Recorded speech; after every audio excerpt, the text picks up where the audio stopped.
Alright, fellow engineers, how's it going? I'm Dubalong, your engineer of the day, and I'm back at it again with another ship review. Today we're going to be looking at the Iron Giant V2 from Tatterbits. I didn't know that you could add spaces in your craft files. All of mine seem to have underscores, or maybe they were modified post-install. Anyways, that is a cost of 1.222 million materials, volume of 63,892 meters cubed, 836.2 on firepower, which is very good. Mostly missile, but also a neat spread of cram and plasma and EPS, and an armor cost of 31.3%. It moves at 69 meters per second. At this point, I'm wondering if that's deliberate. Anyways, decent material burn of 102.94 material burn per second from the custom jets. Now, with the stats out of the way, let's see what Tatterbits has done with this thing. Mostly, compared to the Iron Giant version 1, which I'll pull up right now. The version 2 looks larger. It's certainly bulkier in a lot of areas. But it's only slightly more expensive. The volume has also only gone up slightly. Looks like the Iron Giant has mostly been focusing on adding this extra ring of bulk on the outside here to protect its jet engines, which I should talk about at some point. Also, we can see superstructure has been slightly revised, and the main artillery gun has been replaced by an HE gun. Tatterbits has given me official permission to use the Iron Giant version 2 for some tutorials, so look forward to that. But that's not happening right now. Let's pull the version 1 so that we're not lagging too badly. Let's look at the subsystem review, starting from bow to stern. Right at the very front, we've got these same jet engines. They are assigned to automatic control, and they are going full tilt, for a reason I will discuss right now, because I think I forgot a couple of times before. Basically, you can press the middle mouse button and click this button, display the paths and actions of the AI on your vehicles. You can see what the vehicle is trying to do. In this case, the Iron Giant is trying to turn 30 degrees azimuth and 10 degrees elevation, but it really can't. It just straight up can't do it. It does not have enough turning power to do it. For example, let's say we gave it some extra propellers just to demonstrate what it will do if it finishes. That's not it. Do I have anything? Maybe I don't. Maybe I just need to put in like some basic jet engines and just strap them on the top to show you what I mean. Bam. Bam. Bam. Bam. Just set them to the default automatic controls. Make them automatic control for everybody. The automatic controls are a bit interesting because they can work well sometimes, and they might not work well some other times. In this case, though, it seems to be just about right.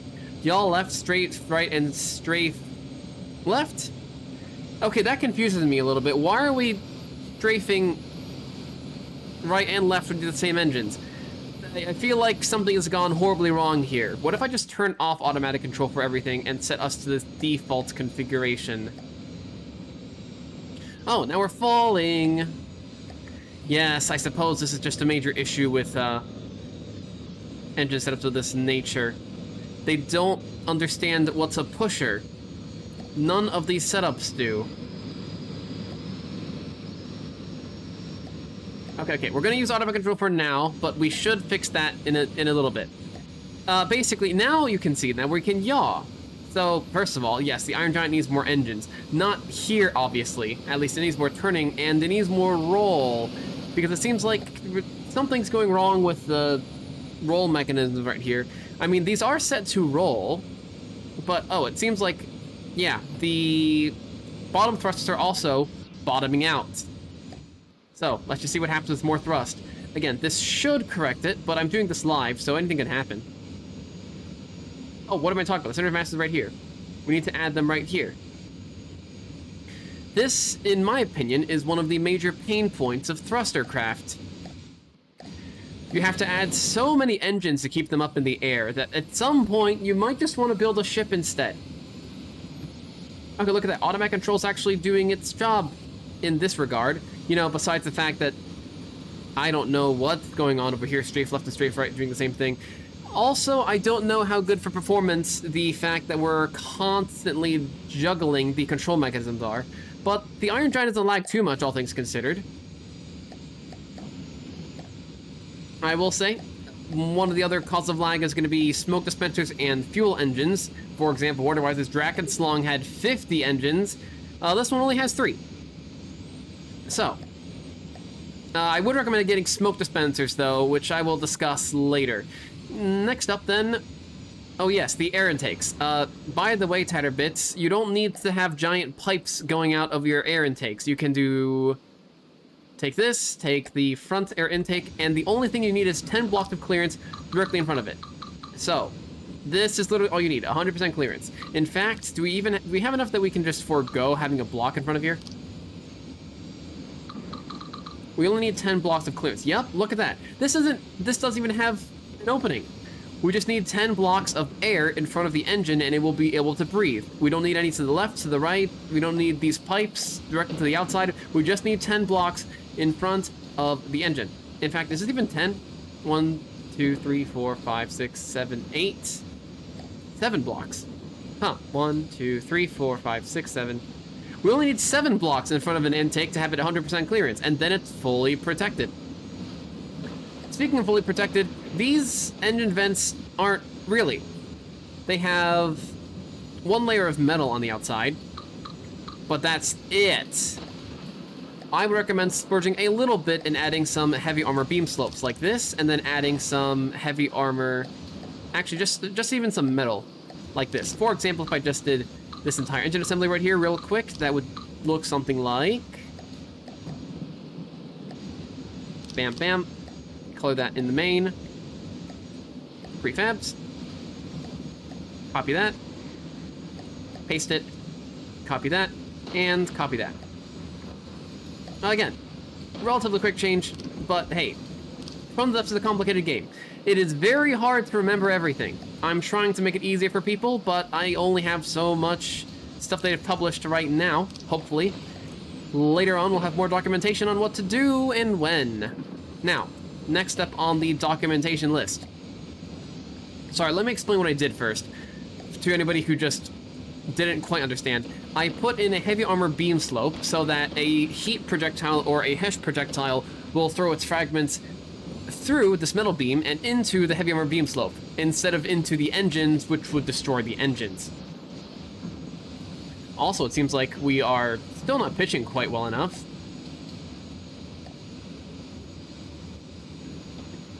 Well, I guess we're mostly fine. Anyways, moving back further, we have our first Seawards guns. These are deck guns, which means they're kind of just plopped on here. This is not the optimal setup, but I'll focus on what's actually here for now. If you wanted an optimized gun, I would recommend taking a look at the defense systems. The Heimdall is a nice little prefab weapon. You don't have to have this massive turret cap either, but you can bury it into your ship and have just the top part sticking out. This means you're going to be more powerful, you'll need less of them, and they'll be more well protected. Also, I see that you've added some ejectors here. However, if we look at this turret, this is an all-loader. You only need one of these intakes and you have 2. So you can get rid of these and your gun will perform the exact same. That's a couple materials saved right there. You've got an anti-missile shell, munition defense bodies, but you need a laser targeter and you need a timed fuse on your shell for it to actually explode. Laser targeter is right... Where? Laser... Time fuse, sorry. With a time fuse. And now your shell will actually be able to explode when it is near an enemy shell. But I think the ultimate endgame is going to be to replace these with much beefier Seawards that goes into the hull. Although, speaking of which, man, is it just me or is it a little bit not dark in here? Not bright. Can I... Like, that's the default. What if I just pump it up a little bit? I'll do that in post if I can. We've mostly got huge amounts of air in here with some wooden posts, which definitely is air gaps, but I do wonder if we can use this.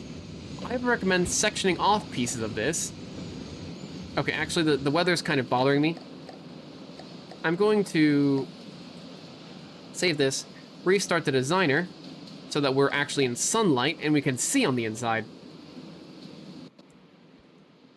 Okay, so, gist of it. If you want to turn this into an airship, which is not too difficult, all you have to do is replace these wooden posts with metal beams. And to get some air pumps, helium pumps actually, and bam. Now we have some extra buoyancy. Suddenly, we should be getting a lot more lifting force, although how much can we see? I do not know which one of these is buoyancy. Oh, is it, I think it's the blue ones. The blue indicators should be buoyancy. So, we've got a decent amount of buoyancy, but is it enough to prevent the jets from overworking themselves? With these extra ones, yes it is. Splendid.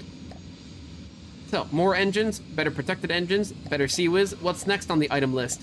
The main guns. These have been adjusted. These now use 701.2 material per firepower, 10.73 volume per firepower, AP frag shells, 330 meters per second. These are strong, to be sure, but there's a couple major problems here. The first one would be that it's a square turret in a round hole. I will explain the turret silhouette later, but for now all you need to know is that you can add more turret for your turrets. That will be in a future tutorial.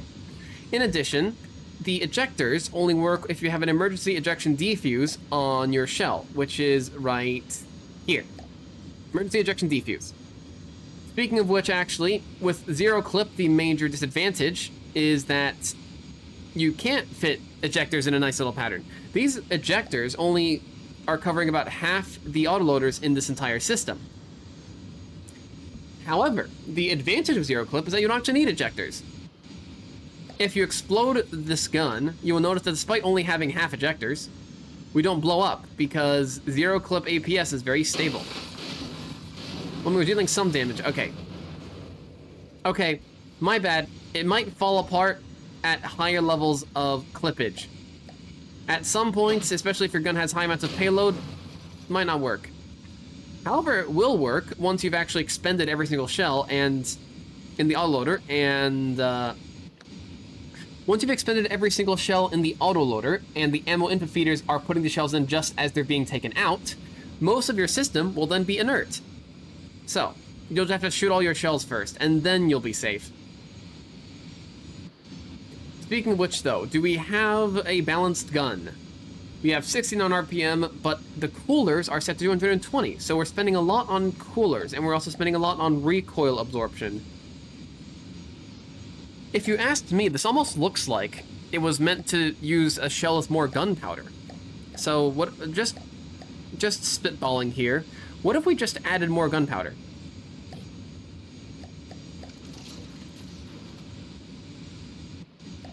Now that's 728 material per firepower, but we're up to, now we're down to 92 RPM. Wait, are we down or are we up? Oh, well, our theoretical autoloader fire rate has gone up, but our cooling limit has gone down because we're now requiring more coolers to cool our gunpowder. I see. But that's not the original version. I'm going to get the original back and explain a little problem with the guns. At 300 meters per second, which you will see is the general speed of both this gun and this gun, that one fires 426. If you are fighting something like the Deimos, my favorite guinea pig, it's like the Marauder before the Scarlet Dawn. Speaking of which, that is a massive amount of firepower, and it does look very impressive. These shells are so slow that at 2,000 meters, even just by moving, the AI will try to lead its shots, but it will miss. In general, generally speaking, you want faster shells for anything that moves. My personal recommendation, something around 700 to 1,000 meters per second if you're fighting at long range. If you're fighting at short range, this doesn't really matter, however. My stipulation there for a short-range brawler is that the Iron Giant has very low maneuverability, so if you wanted to fight at short range, I'd recommend spawning it in really close, and maybe getting some more jets. It's similar story with this gun. This thing needs slightly more coolers and slightly less recoil absorbers to be fully optimized. You can see that the absorption is 1280 per second, but the recoil is 636 per second. In addition, you could probably stuff a much larger gun in this crevice, but I think I'll save that for an APS cannon tutorial. Next up, what have we got? We've got missiles and a ton of rubber, actually. Me personally, I usually put rubber around specific areas for insulation. I'm not sure if this works. Rubber's essential thing is that it has huge amounts of EMP damage reduction, but I fear that if you only have rubber on one side, then the EMP surge is just going to snake around it and damage whatever you want to not be damaged. In this case, the weapon controller should be fine, since it's surge protectors, but it could be a problem. Actually, why not test this? EMP surge, go. Okay, maybe that was too much. That just took out all of the surge protectors and the local weapon controller. How much was that? Okay, you're not gonna face 500,000 damage, like maybe surge of 10,000 damage. Let's see, can we serve 10,000 EMP damage? What just came off? Oh, shield projectors. And AI connectors. Yes, you do want EMP insulated shield projectors. Although I suppose that's not too much of a surprise since this one is up here. All you gotta do to EMP insulate them, though, is to just rubber here, rubber here, rubber here, rubber here, rubber here, rubber here. Now they're basically untouchable, especially since you have so much other stuff. Namely the surge protectors, and ideally you're not relying on the detection equipment to take the fall for you. Speaking of detection, you can do that. And bam, save the block. Okay, missile system. 568 firepower per material.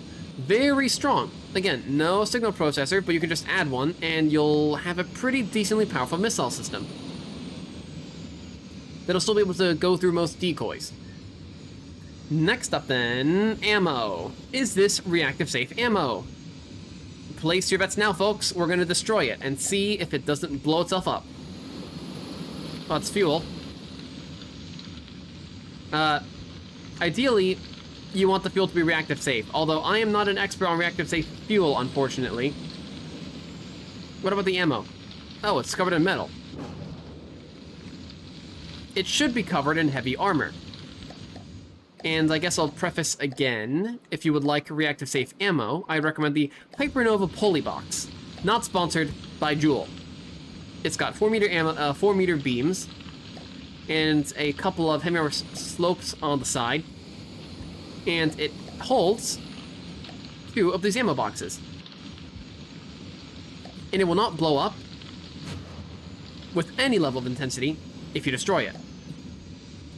Next up then, moving back. Love what you did with the decorations and the superstructure, by the way. I think it looks very nice.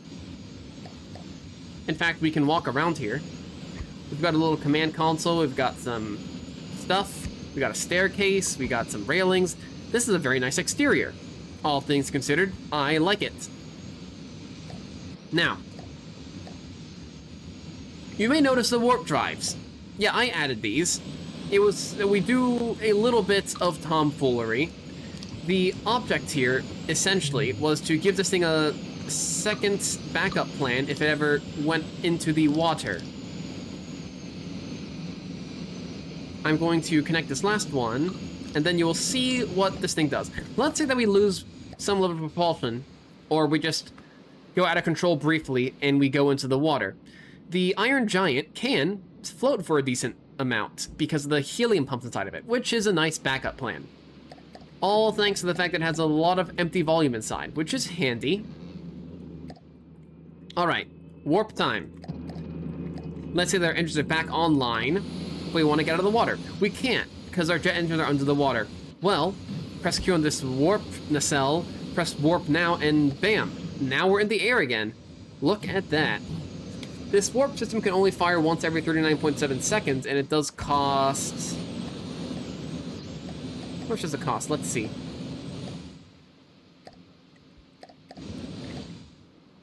$8,678 materials, but that's basically peanuts compared to the rest of the ship. So honestly, backup warp system, possibly underrated feature. The only major thing is that you need to make sure that it has a decent length, otherwise you will drain a whole lot of energy, as you can see here.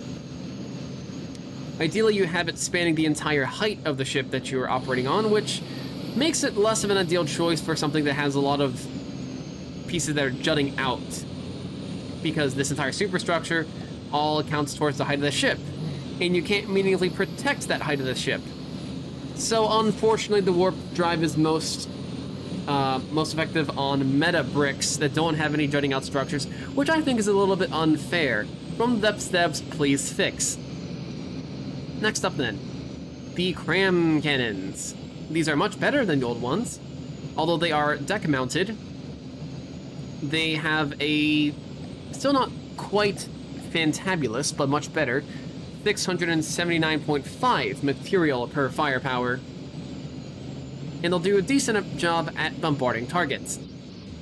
However, it might be good to take a look at a cram cannon tutorial and do 3D Tetris if you want to do more of the efficiency thing. Alright, engines. 717.4 power per material and 33.4 power per volume. This is actually pretty good, all things considered. Is this a default engine? Is this the Eco Titan, or is it a different thing?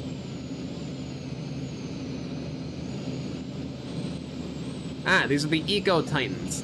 Yes, all things considered, a pretty good prefab engine. Nice choice. Also lets you charge the batteries a little bit. What might not be as nice of a choice is the RTGs. 405 energy per second for 5,000 materials. But I will explain that in my power and energy generation video, once I make one of those. Nice big batteries. Very expensive though. Several thousand materials each. In fact, I wonder if this entire battery bank is more expensive than my warp system. We got this battery bank with some armor attached to me, admittedly, but that shouldn't be too much. These two battery banks are more expensive than the warp drive. The warp drive is surprisingly not very expensive. Yes, you can't really use it all that often, but I mean, you can use it now. Now we're higher up. How do you like that? Also, very volatile ammo storage once again. Another very volatile ammo storage. Back here, the plasma gun. Dual barrel. Very powerful. I would argue one of the most powerful systems on the ship. I like plasma because it's very easy to build. And it gives you a lot of power, especially against those oh so horrendous meta bricks. It has a very good 637.8 material for firepower. And although it's not shaped like the circular profile of the turret, it's still one of the strongest systems on the ship. More engines back here. But overall, that has been the Iron Giant version 2 from Terabits. I would say, marked improvement in many regards. We've still got some improvement points to go, but I hope to tackle some of those in an upcoming video. So, look forward to some tutorials involving the Iron Giant version 2. I hope to see you all when those come out. Later, fellas!